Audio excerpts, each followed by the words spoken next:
Britain के Southampton से New York जाने के लिए अपनी पहली यात्रा के लिए तैयार था, तब वहां पर एक अलग ही माहौल था, क्योंकि लोगों ने टाइटैनिक के बारे में इतना सुन रखा था कि वो टाइटैनिक की विशालता और उसकी सुंदरता को देखने के लिए उमड़ पड़े। ऐसा माना जाता है कि करीब 1 लाख से भी ज्यादा लोग टाइटैनिक की भव्यता को देखने के लिए आए थे। और इतनी भीड़ टाइटैनिक को देखने क्यों न आती, क्योंकि टाइटैनिक था ही इतना भव्य। ये जहाज 269 मीटर लंबा था और इसकी ऊंचाई करीब 53 मीटर थी, जो कि एक 8 मंजिला ऊंची इमारत से भी ज्यादा ऊंचा था। ये जहाज बाहर से देखने में जितना भव्य लगता था, उससे ज्यादा आलीशान तो ये अंदर से था। ये इतना लग्जूरियस जहाज था कि इसमें 2 बड़े बड़े ground stairs, heated swimming pool, gym, 4 restaurants, library, Turkish bath, electric bath और बार्बर शॉप इत्यादि थे। ऐसा मानो कि टाइटैनिक एक चलता फिरता लग्जूरियस होटल था जिसमें हर तरह की सुविधा मौजूद थी। टाइटैनिक लग्जरी के मामले में तो खास था ही, लेकिन एक और बात टाइटैनिक को खास बनाती, वो थी टाइटैनिक की सेफ्टी। ये उस समय दुनिया का सबसे बड़ा, सेफ और मजबूत जहाज था। टाइटैनिक को इस तरह से बनाया गया था कि इसका दूसरा नाम ही अनसिंकेबल था, मतलब कभी न डूबने वाला जहाज। और देखा जाए तो टाइटैनिक था भी एक ऐसा जहाज जो कभी नहीं डूब सकता था, क्योंकि इसको बनाया ही कुछ इस तरह से गया था, क्योंकि इसमें डबल बॉटम हल का इस्तेमाल किया गया था। दरअसल हल जहाज के इस बाहरी आवरण को बोला जाता है, जो जहाज को मजबूती देता है। ये स्टील का बना एक मजबूत स्ट्रक्चर होता है। इसे आप जहाज की रीढ़ की हड्डी भी बोल सकते हो। ये जहाज की मेन बॉडी होता है। टाइटैनिक का ये हल वैसे तो मजबूत था ही, लेकिन इसे और ज्यादा सेफ बनाने के लिए टाइटैनिक के इस निचले वाले हिस्से यानी बॉटम में डबल हल का इस्तेमाल किया गया था। दरअसल समुद्र में कोई शिप चलती है तो उसका ज्यादातर इस निचले वाले हिस्से में किसी अंदरूनी चट्टान या अन्य चीजों से टकराने का डर रहता है। तो टाइटैनिक का डबल बॉटम हल होने की वजह से अगर इसका निचला वाला हल किसी इम्पैक्ट में टूट भी जाए तो दूसरा हल टाइटैनिक को सुरक्षित रखेगा और इसे डूबने से बचा लेगा। और टाइटैनिक का दूसरा सेफ्टी फीचर इसे और ज्यादा सेफ बना देता है। दरअसल टाइटैनिक को 16 वाटर टाइट कंपार्टमेंट्स में डिवाइड किया गया था। दरअसल जहाज का ये निचला वाला भाग शिप का मेन पोर्शन होता है, जो पानी के अंदर चलता है। अब अगर मानकर चलो कि जहाज के इस वाले हिस्से में कहीं पर भी कोई छेद हो जाए तो धीरे धीरे जहाज के अंदर पानी भरने लगेगा और कुछ समय बाद जहाज पानी के अंदर डूब जाएगा। लेकिन टाइटैनिक के इस निचले हिस्से को 16 वाटर टाइट कंपार्टमेंट्स में बांटा गया था। इससे फायदा ये होने वाला था कि अगर बाई चांस जहाज साइड से किसी चट्टान से टकराता है और उसमें लीकेज होता है तो जहाज का जो कंपार्टमेंट क्षतिग्रस्त हुआ है केवल उसी में पानी भरेगा और बाकी के कंपार्टमेंट्स में पानी फ्लो नहीं करेगा, जिससे जहाज डूबने से बच जाएगा। और टाइटैनिक इतना बड़ा जहाज था कि अगर इसके 16 में से 4 कंपार्टमेंट्स में भी पानी भर जाए तो भी ये डूबने वाला नहीं था। और ऐसा होना एक असंभव सी बात थी कि इसके एक साथ 4 से ज्यादा कंपार्टमेंट्स डैमेज हो जाएं, क्योंकि ये कंपार्टमेंट्स बहुत बड़े बड़े थे। तो भला कोई चट्टान भी इस जहाज को कैसे डुबो सकती थी। इसी वजह से इस जहाज को कभी न डूबने वाला जहाज यानी अनसिंकेबल बोला जाता था। टाइटैनिक को व्हाइट स्टार लाइन कंपनी ने करीब 3 सालों में बनाकर तैयार किया था। 2 अप्रैल 1912 को टाइटैनिक जहाज बनकर तैयार हो चुका था और इसके कुछ दिन बाद यानी 10 अप्रैल 1912 को इसे अपनी पहली यात्रा के लिए तैयार किया जाता है। इस जहाज में उस जमाने के बड़े बड़े लोग बैठे थे। इसमें कुछ ऐसे प्रवासी भी थे जो अमेरिका जाकर एक नए जीवन की शुरुआत करने वाले थे। इस जहाज के कप्तान थे 62 साल के एडवर्ड जॉन स्मिथ, जो कि एक अनुभवी कप्तान थे। ऐसा माना जाता है कि ये इनका आखिरी सफर था। इसके बाद ये रिटायरमेंट लेने वाले थे। इस जहाज पर करीब 2240 पैसेंजर्स और क्रू मेंबर्स थे। वैसे तो साउथहैम्पटन से न्यूयॉर्क पहुंचने में 7 से 8 दिनों का समय लगता था, लेकिन टाइटैनिक उस जमाने का सबसे तेज चलने वाला जहाज था, तो व्हाइट स्टार लाइन कंपनी चाहती थी कि ये जहाज 6 दिनों में न्यूयॉर्क पहुंचे और लोग टाइटैनिक की भव्यता के साथ साथ इसकी रफ्तार को भी जाने। इस वजह से कंपनी की ओर से टाइटैनिक के कैप्टन स्मिथ को जहाज को फुल स्पीड से चलाने के इंस्ट्रक्शंस मिले हुए थे। टाइटैनिक को बने हुए अभी ज्यादा समय नहीं हुआ था और न ही टाइटैनिक के सेफ्टी टेस्ट और ट्रायल्स हुए थे, लेकिन फिर भी टाइटैनिक को एक लंबी यात्रा के लिए तैयार किया जा रहा था और इसका एक बहुत बड़ा कारण था।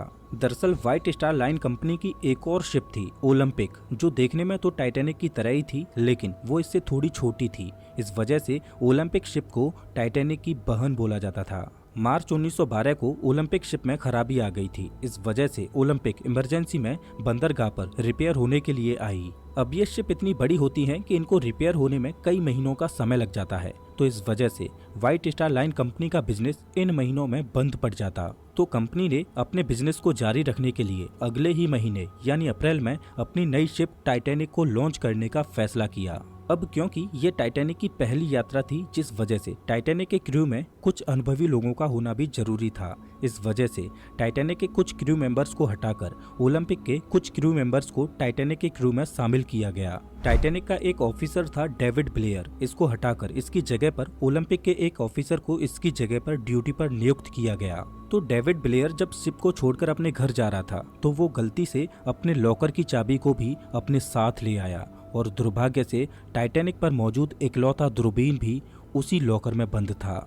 डेविड ब्लेयर के द्वारा की गई ये छोटी सी गलती आगे चलकर टाइटैनिक को डुबो देती है। आखिर वो घड़ी आ ही गई जब 10 अप्रैल 1912 को टाइटैनिक अपने पहले ऐतिहासिक सफर पर रवाना होता है। कैप्टन स्मिथ भली भांति जानते थे कि साल के इन महीनों में समुद्र में बहुत ज्यादा आइसबर्ग मिलते हैं। इस वजह से उन्होंने खतरे को भांपते हुए नॉर्दर्न रूट के सीधे रास्ते को छोड़ते हुए साउदर्न रूट के इस थोड़े लंबे रास्ते को चुना। दरअसल आइसबर्ग समुद्र में मौजूद छोटे छोटे बर्फ के पहाड़ होते हैं। ये बर्फ के पहाड़ ग्लेशियर से टूटकर समुद्र की लहरों के साथ बीच समंदर में आ जाते हैं। आप इस मैप को देखिए, इसमें ग्रीनलैंड से बर्फ के ये छोटे छोटे पहाड़ टूटकर इस रास्ते के द्वारा अटलांटिक ओशियन में पहुंचते हैं। तो ये वाला जो रीजन है, इसमें अप्रैल के महीने में बहुत ज्यादा आइसबर्ग टूटकर आते हैं। लेकिन अच्छी बात यह है कि इन आइसबर्ग को अटलांटिक ओशियन में पहुंचते पहुंचते करीब 2 साल लग जाते हैं और अटलांटिक ओशियन तक पहुंचते पहुंचते वो आइसबर्ग पिघलकर समुद्र के पानी में विलीन हो जाते हैं। जो आइसबर्ग बहुत ज्यादा बड़ा होता है वही अटलांटिक ओशियन के बीच में आ पाता है। तो कैप्टन स्मिथ ने आइसबर्ग के खतरे को टालने के लिए इस रास्ते के बजाय इससे थोड़े दूर के रास्ते को चुना, जहां पर आइसबर्ग मिलने के चांसेस बहुत कम हों। ये वो समय था जब जहाज में आइसबर्ग इत्यादि को देखने के लिए ज्यादा कोई खास टेक्नोलॉजी नहीं होती थी। इस वजह से जहाज के सामने थोड़ी ऊंचाई पर यहाँ पर एक क्रोज नेस्ट होता है। इसे लुकआउट पॉइंट भी बोला जाता है। इस क्रोज नेस्ट में हमेशा 1 से 2 लोग दूरबीन लेकर बैठे रहते हैं, जो दूर तक सामने देखते रहते हैं कि जहाज के सामने कोई अड़चन तो नहीं है जिससे जहाज टकरा जाए। और जब ये जहाज पानी में चलते तो ये सभी जहाज वायरलेस रेडियो के जरिए एक दूसरे को संदेश भेजते रहते कि कौन सी जगह पर क्या अड़चन है। जब टाइटैनिक आधे रास्ते पर पहुंच चुका था तब इसको कोरोनिया शिप से आइसबर्ग होने की पहली चेतावनी मिलती है। ये आइसबर्ग अभी टाइटैनिक से 1 दिन की दूरी पर था। टाइटैनिक पर सीनियर ऑफिसर जैक फिलिप्स इस वायरलेस रेडियो सिस्टम को ऑपरेट कर रहे थे और दूसरे जहाजों के साथ संपर्क में बने हुए थे। 14 अप्रैल को दोपहर में टाइटैनिक को आइसबर्ग के होने की दूसरी चेतावनी मिलती है। वायरलेस ऑपरेटर जैक फिलिप्स इन चेतावनियों के बारे में जहाज के कप्तान को आगाह करते हैं। टाइटैनिक के इस पहले सफर पर टाइटैनिक का मालिक जोसेफ ब्रूस भी था। जब कैप्टन स्मिथ ने जहाज के मालिक ब्रूस स्मे को आइसबर्ग की मिलने वाली चेतावनियों के बारे में बताया तो ब्रूस स्मे ने इन चेतावनियों को नजरअंदाज कर दिया, क्योंकि उसका मानना था कि समुद्र में आइसबर्ग मिलना एक आम बात है और जिस जहाज में वो बैठे हैं वो एक मजबूत और कभी न डूबने वाला जहाज है। और ब्रूस स्मे नहीं चाहता था कि इन चेतावनियों की वजह से जहाज की स्पीड कम हो और जहाज अपने निर्धारित समय से लेट पहुंचे। इसके बाद टाइटैनिक को आइसबर्ग की 5 बार और चेतावनियां मिलती हैं और टाइटैनिक को जो आखिरी चेतावनी मिली वो एसएस कैलिफोर्नियन जहाज से मिलती है। रात हो चुकी थी और दुर्भाग्य से आज आसमान में चांद भी नहीं निकला था, जिस वजह से विजिबिलिटी बहुत कम थी और क्रूज नेस्ट में बैठे लोगों के पास दूरबीन भी नहीं था जिससे वो दूर से ही सामने आने वाली अड़चन को देख पाए। टाइटैनिक अपनी फुल स्पीड 40 किलोमीटर प्रति घंटे की रफ्तार से चल रहा था और आइसबर्ग से टाइटैनिक अभी 2 घंटे की दूरी पर था। घनघोर अंधेरे में समुद्र के पानी को तेजी से चीरते हुए टाइटैनिक आगे बढ़ता ही चला जा रहा था, बिना इस बात की परवाह किए कि जिस रास्ते में अभी वो चल रहा है उसके सामने एक बहुत बड़ी बर्फ की चट्टान मौजूद है। रात के 11:30 बज चुके थे और अब टाइटैनिक आइसबर्ग से महज 6 किलोमीटर दूर था और जिस रफ्तार से टाइटैनिक चल रहा था उस रफ्तार से ये अगले 10 मिनटों में आइसबर्ग के पास पहुंचने वाला था। टाइटैनिक के क्रूज नेस्ट में 2 बहादुर लोग फ्रेडरिक फ्लीट और रेजिनाल्ड ली, ये दोनों कड़कड़ाती ठंडी और रात के काले अंधेरे में टकटकी लगाए जहाज के सामने आने वाली अड़चलों को देख रहे थे। इन दोनों के लिए परेशानी ये थी कि जहाँ पर ये बैठे थे उन्हें वहाँ पर ठंडी हवा का सामना करना पड़ रहा था, जिस वजह से इनकी आंखों से आंसू निकल आते। इनके पास कोई दूरबीन भी नहीं था, जिस वजह से ये ज्यादा दूर की चीजों को देख भी नहीं पा रहे थे। कम रोशनी में आंखों से ज्यादा दूर मौजूद चीजों को देख पाना संभव नहीं था। रात के 11:39 पर क्रोज नेस्ट में बैठे फ्रेडरिक फ्लीट को दिखाई देता है कि सामने एक आइसबर्ग है। उसने बिना देर किए जल्दी से 3 बार घंटी को बजाया और तुरंत ब्रिज पर मौजूद ऑफिसर्स को फोन करता है और बताता है कि सामने आइसबर्ग है, जल्दी से जहाज को लेफ्ट साइड में मोड़ो। ब्रिज पर मौजूद फर्स्ट ऑफिसर विलियम ने जैसे ही इस चेतावनी को सुना, उसने तुरंत एक्शन लेते हुए जहाज को रोकने के लिए फुल स्पीड में रिवर्स में इंजन को चालू कर दिया और जहाज को तेजी से लेफ्ट साइड में मोड़ने लगा। लेकिन अब बहुत देर हो चुकी थी। जहाज की रफ्तार इतनी ज्यादा थी कि इतने कम समय में रिवर्स इंजन चालू करने के बाद भी इसे रोका नहीं जा सकता था, और जहाज इतना बड़ा था कि कम डिस्टेंस में एकदम इसको मोड़ा नहीं जा सकता था। काफी हद तक टाइटैनिक के रास्ते को मोड़ दिया गया, लेकिन फिर भी रात के 11:40 पर टाइटैनिक का आगे का राइट वाला हिस्सा बर्फ की चट्टान से टकरा जाता है। ये टकराव इतनी जोर से हुआ कि जहाज पर मौजूद सभी यात्रियों को इसने हिलाकर रख दिया। दुर्भाग्य से टाइटैनिक का डबल बॉटम हल किसी काम नहीं आया, क्योंकि आइसबर्ग से ये इम्पैक्ट जहाज के साइड में हुआ था, जहां पर सिंगल लेयर ही लगी थी। जब कैप्टन स्मिथ ने नुकसान की जांच पड़ताल की और जहाज में हुए नुकसान को देखा तो पता चला कि जहाज के 6 कंपार्टमेंट्स डैमेज हो चुके हैं और उनमें तेजी से पानी भरता जा रहा है। ये देखकर कैप्टन स्मिथ शॉक हो जाते हैं, क्योंकि जहाज केवल 4 कंपार्टमेंट्स के भरने तक ही तैर सकता था, लेकिन 6 कंपार्टमेंट्स में पानी भरने का मतलब था कि जिस जहाज को अभी तक अनसिंकेबल बोला जा रहा था वो अब डूब जाएगा। टकराव को अब तक 20 मिनट गुजर चुके थे और रात के 12 बजे कैप्टन स्मिथ ने क्रू को डिस्ट्रेस सिग्नल भेजने के लिए कहा, ताकि आसपास मौजूद कोई जहाज उन्हें बचाने के लिए आ जाए। और वायरलेस ऑपरेटर जैक फिलिप्स लगातार डिस्ट्रेस सिग्नल भेजने में जुट गए, लेकिन दुर्भाग्यवश आसपास कोई भी जहाज ऐसा नहीं था जो टाइटैनिक द्वारा भेजे जा रहे डिस्ट्रेस सिग्नल्स को पकड़ पाए। 6 कंपार्टमेंट्स पानी से भर चुके थे और पानी अब डेक के ऊपर से बहने लगा। कैप्टन स्मिथ लाइफ बोट्स को समंदर में उतारने का आदेश देते हैं और सभी लाइफ बोट्स को बाहर निकाला जाने लगा। दुर्भाग्यवश उस समय टाइटैनिक पर केवल 20 ही लाइफ बोट्स मौजूद थीं और एक लाइफ बोट की क्षमता केवल 65 लोगों की ही थी। 20 लाइफ बोट्स के द्वारा केवल लगभग 1200 लोगों को ही बचाया जा सकता था और जहाज पर 2200 से ज्यादा लोग मौजूद थे।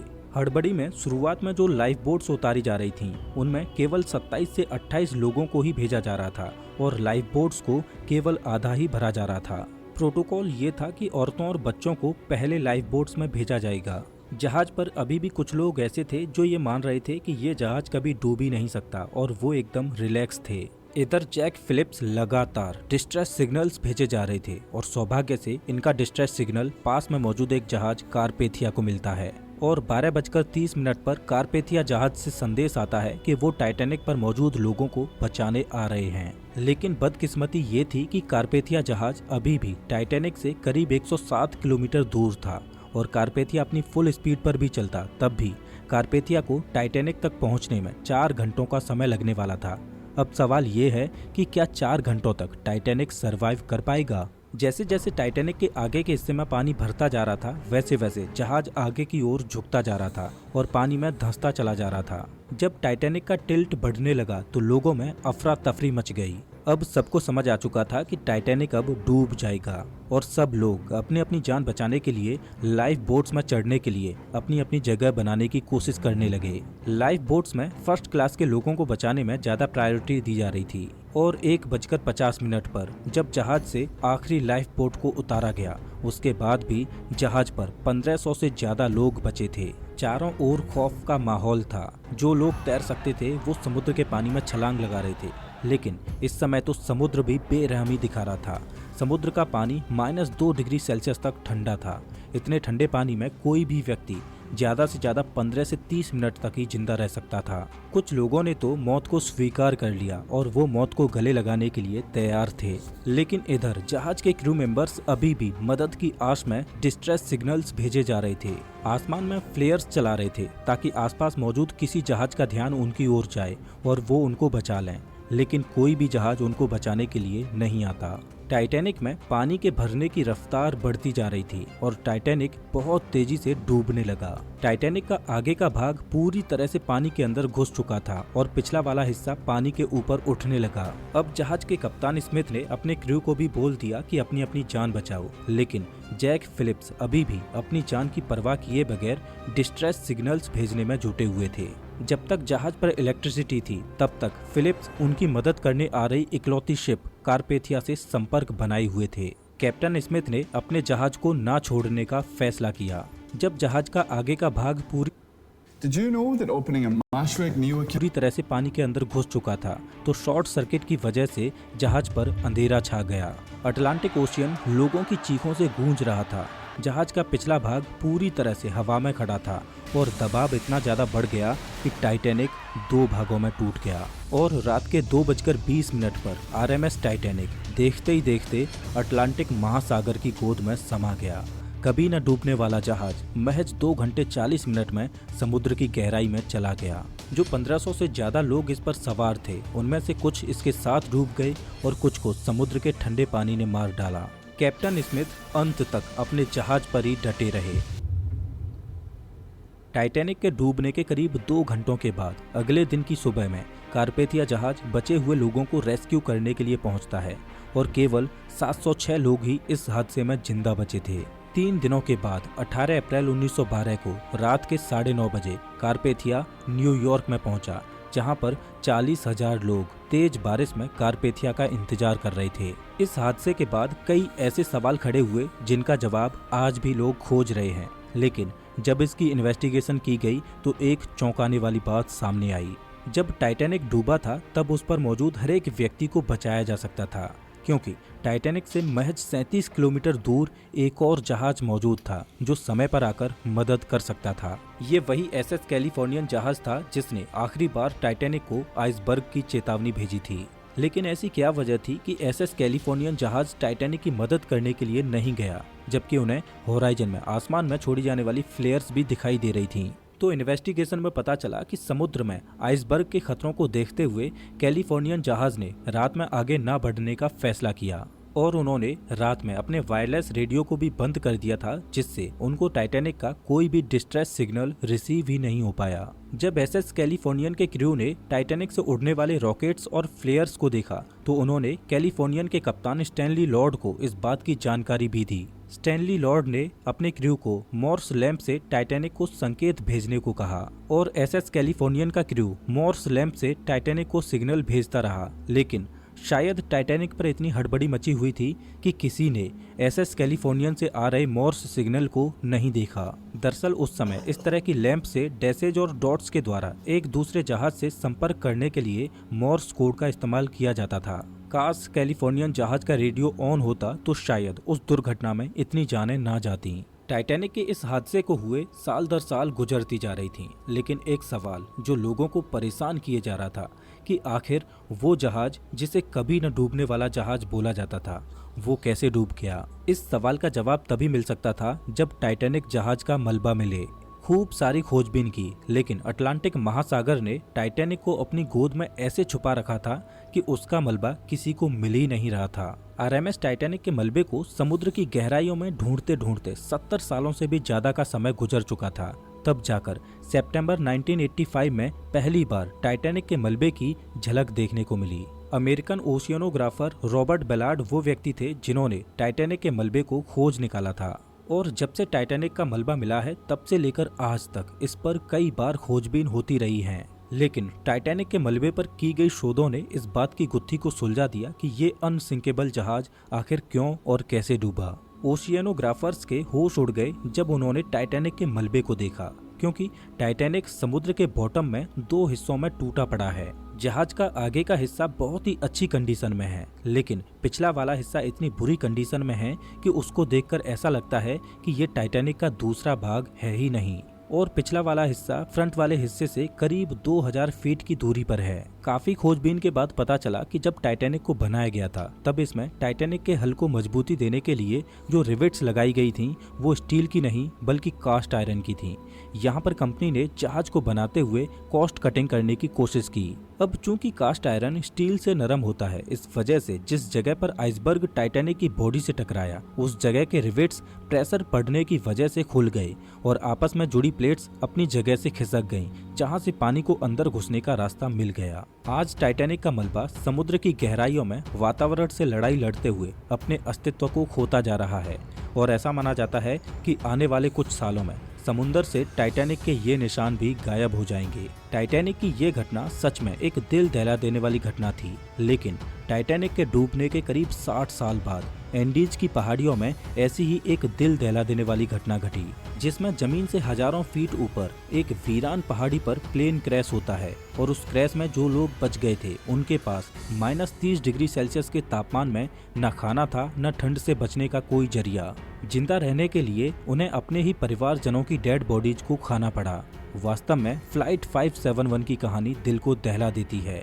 फ्लाइट 571 की कहानी को आप स्क्रीन पर दिख रही इस वीडियो में देख सकते हो। मैं आपको वही मिलता हूँ।